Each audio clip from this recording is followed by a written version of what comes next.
அமெரிக்கர்களை விட செல்வந்தர்களாக திகழும் அமெரிக்க வாழ் இந்தியர்கள். இந்திய கலாச்சாரம் கற்றுத்தந்த பாடங்கள். அமெரிக்காவில் எந்த மூலையில் பார்த்தாலும் இந்தியர்கள் வாழ்கின்றனர்.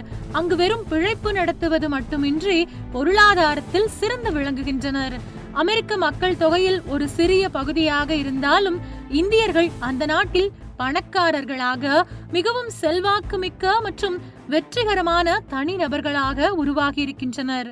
அமெரிக்க மக்கள் தொகை கணக்கெடுப்பு மையம் மற்றும் BU ஆராய்ச்சி மையத்தின்படி இந்திய அமைச்சர்கள் அமெரிக்காவின் பணக்கார இனக்குழுவினர் அவர்களின் சராசரி குடும்ப வருமானம் தேசிய சராசரியை விட கிட்டத்தட்ட 2 மடங்கு அதிகம். அமெரிக்க குடும்பத்தின் சராசரி ஆண்டு வருமானம் சுமார் $70,000 இருக்கும் போது இந்திய குடும்பங்களின் வருமானம் ஆண்டுக்கு $1,20,000 மேல் உள்ளது. இந்தியர்கள் மிகவும் படித்த குழுக்களில் ஒருவராக உள்ளனர்.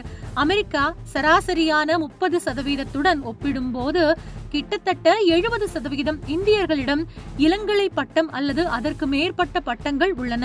அமெரிக்காவில் இந்திய குடியேற்றவாசிகளின் பல வேலைகளை செய்து சிக்கனமாக வாழ்ந்து ஒவ்வொரு டாலரையும் தங்கள் குழந்தைகளின் எதிர்காலத்திற்காக செலவழிக்கிறார்கள். இவர்கள் வெற்றிக்கான மற்றொரு முக்கிய காரணம் சிக்கனம் மற்றும் பொறுப்புணர்ச்சி. கடினமாக உழைத்து தொடர்ச்சியாக சேமிக்கிறார்கள். புத்திசாலித்தனமாக முதலீடு செய்கிறார்கள். அமெரிக்கர்கள் ஆடம்பரமான பொருட்களை வாங்கும் போது இந்தியர்கள் பெரும்பாலும் சொத்துக்களை தேர்வு செய்கிறார்கள். வீடுகள் வாங்குகிறார்கள் மற்றும் வணிகங்களை தொடங்குகிறார்கள். இது காலப்போக்கில் செல்வ செழிப்புக்கு வழிவகுக்கின்றது. கூகுளில் சுந்தர் பிச்சை முதல் மைக்ரோசாப்டில் சத்யா நாதல்லா வரை இந்தியர்கள் இத்துறையில் உச்சத்தை அடைந்துள்ளனர். இது தற்செயல் நிகழ்வு அல்ல. தொழில்நுட்ப அறிவு, ஒழுக்கம் மற்றும் விடாமுயற்சி இணைக்கும் ஒரு கலாச்சார மனநிலையின் விளைவு. இந்திய குடியேற்றவாசிகள் புதிய துறைகளையும் உருவாக்குகிறார்கள். சன் மைக்ரோ சிஸ்டம்ஸ் நிறுவனத்தை நிறுவிய வினோத் கோஷ்லா அல்லது போஸ் கார்ப்பரேஷனை நிறுவிய அமர் போஸ் போன்றவர்கள் தனிநபர்களின் வெற்றி கதைகள் மட்டுமல்ல, அவை வேலைகள், கண்டுபிடிப்புகள் மற்றும் முழு தொழில் துறைகளையும் உருவாக்கிய பங்களிப்புகளை பிரதிபலிக்கின்றன. இந்த வெற்றி எளிதாக வரவில்லை.